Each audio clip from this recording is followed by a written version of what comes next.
Fala galera! O ano era 1976, quando o produtor Dino De Laurentiis e a Paramount Pictures se preparavam para lançar King Kong, uma superprodução milionária. Poucos dias antes da estreia, Laurentiis descobriu que outro estúdio também havia feito um filme sobre o macaco gigante e pretendia colocá-lo nos cinemas na mesma época. Puto da vida, o produtor tratou logo de entrar com o processo para impedir que aquela cópia oportunista atrapalhasse os planos do seu longa-metragem. Olha, ainda bem que ele tomou essa providência, porque confundir King Kong com Ape é fácil. Só que não! Prepare-se para desopilar o fígado, porque começa agora os piores filmes de todos os tempos.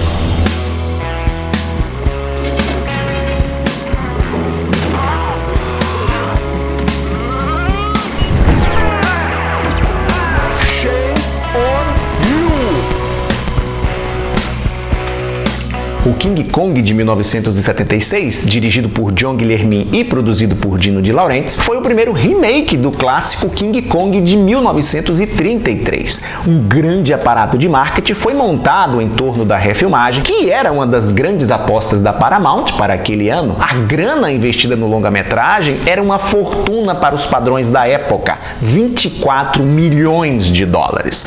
Ape custou um número parecido. Basta a gente cortar uns zeros aqui e pronto. Isso mesmo, a mega produção, que antes se chamava o Super King Kong, foi feita com a bagatela de 24 mil dólares. Depois que Laurentiis entrou com o processo, a Worldwide Entertainment e o estúdio sul-coreano Leming Film Co., que realizaram a obra num esquema de coprodução, foram obrigados não só a substituir o título para Ape, sigla para Attacking Primate Monster, distribuído dessa forma bizarra que você está vendo aí, como também informar em todos os materiais de divulgação que aquele não era o King Kong. Tudo nesse filme é um chupisco de algo que estava fazendo sucesso naquela época. O cartaz, bem exagerado, que mostra o macaco lutando contra um tubarão, é uma clara alusão a Jaws, Tubarão, do Steven Spielberg, que fez uma enorme bilheteria no ano anterior, em 1975. O Ape é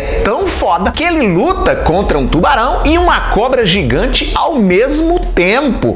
Mas isso só no pôster, tá? Essas promessas aí não se cumprem exatamente da maneira que a gente espera. Daqui a pouco eu vou mostrar pra vocês. A história tem início em alto mar, nas proximidades da Coreia do Sul, onde o nosso protagonista está confinado em um cargueiro sendo levado para a Disneylândia. Mas o monstro consegue se libertar e destrói o navio completamente. Navio de brinquedo, diga-se de passagem. Livre das correntes, Ape chega ao continente, onde gasta aproximadamente aí uns 10 minutos destruindo uma cacetada de maquetes.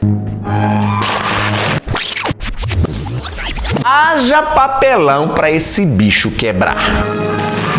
A trama é ambientada na Coreia, mas o filme é falado em inglês, idioma que os atores locais não dominam muito bem. Então, os diálogos precisam ser os mais fáceis possíveis. Yes? Oh, yes. Yes. Do lado do elenco americano, a coisa não é lá muito diferente. Yes. Yes. What? As autoridades são notificadas sobre o macaco gigante, mas esse coronel que você viu aí, responsável pela base americana na Coreia, acredita que tudo não passa de uma grande piada. If you should bump into him, ask him if his name is King Kong. A edição usa o mesmo truque o filme inteiro, intercala cenas do macaco em ação com cenas de pessoas reagindo à sua presença gigantesca ou fugindo do seu rastro de destruição. E se você prestar bastante atenção, vai reparar que no meio da galera tem sempre um figurante dando risada da situação. E eu entendo eles perfeitamente, porque é difícil levar a sério essa fantasia tosca de gorila. Eu achava que aquela roupa de lobisomem utilizada no filme Carnivore, que eu comentei aqui neste quadro, fosse imbatível, mas essa fantasia de Ape é sem dúvida a mais vergonhosa de todos os tempos. Entende o que eu digo? Como levar esse bicho a sério se nem o filme leva? E tem um detalhe importante que eu esqueci de comentar com você. O longa-metragem foi rodado com tecnologia 3D. Sim, temos muitas cenas com objetos sendo atirados em direção à câmera.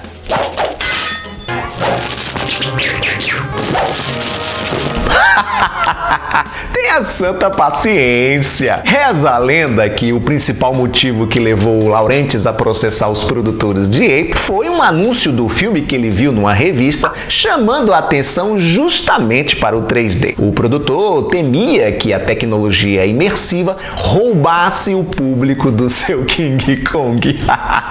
O cineasta deve ter tido um ataque de risos quando viu essa porcaria. Por falar em Kong, o nosso gorilão aqui também se apaixona por uma loira, uma atriz americana que está trabalhando na Coreia. O macaco invade o set de filmagens e sequestra a mulher. E a reação dela ao ser levada pelo monstro é muito estranha, para não dizer esquisita. O exército entra em cena e tome-lhe mais sequências constrangedoras, onde há zero esforço em disfarçar o uso de miniaturas. As aeronaves de brinquedo ao menos servem para distrair o símio, enquanto a moça é resgatada por seu namorado. No intuito de protegê-la, o rapaz leva a garota para Seul, capital do país. E adivinhe, para onde vai o nosso querido macaco? The monkey's on his way back to Seoul. Claro, ele quer sua loira de volta e não vai medir esforços em recuperá-la. Sendo assim, temos mais sequências intermináveis de papelão sendo destruído. A equipe de efeitos sonoros é tão preguiçosa que usa sempre o mesmo som nas cenas de destruição.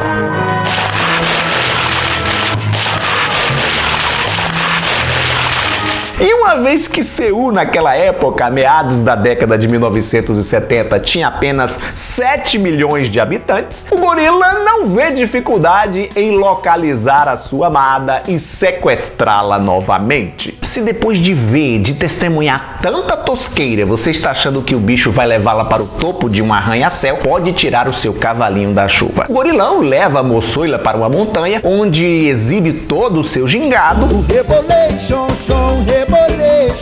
e enfrenta o exército num confronto mortal, onde muitos tanques de guerra serão destruídos com pedras de isopor antes do nosso protagonista finalmente ser abatido. It's just too big for a small world like ours. Tá, Jetro, mas e a luta contra o tubarão e a cobra? Pois é, né? Essas cenas deveriam ser o ápice do filme, mas não é assim que a banda toca. A cena do tubarão é ridícula. O bicho, que é de verdade, está morto. E o Zé Ruela, dentro da roupa de macaco, precisa ficar sacudindo o peixe para dar a sensação que eles estão mesmo num combate. A cena da cobra é pior ainda. A coitadinha está quieta em seu lugar, enrolada em uma árvore, e o macaco vai lá, tira o réptil e joga em direção à câmera. Imagine o susto do operador. Como você pôde perceber, o filme está cagando pro tamanho, pra proporção do gorila em relação aos outros elementos de cena. Imagine. Almost 36 feet tall. Isso varia de acordo com a necessidade.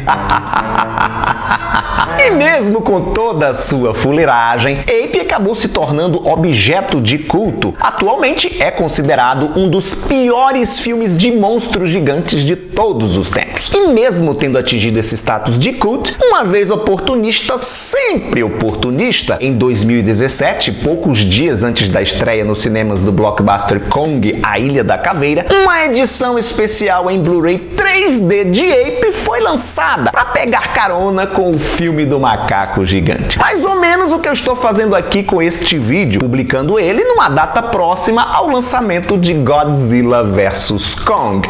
Se você ficou curioso, curiosa para dar uma conferida nessa atrocidade, nessa divertida atrocidade cinematográfica, faz uma busca no YouTube que você encontra ele completinho da Silva Sauro. Obrigado por sua audiência, lembre-se do like maroto e compartilhar o vídeo nas redes sociais com seus amigos que gostam do King Kong. Por falar em redes sociais, me segue por lá também, para você ficar por dentro das novidades. Tchau e até a próxima!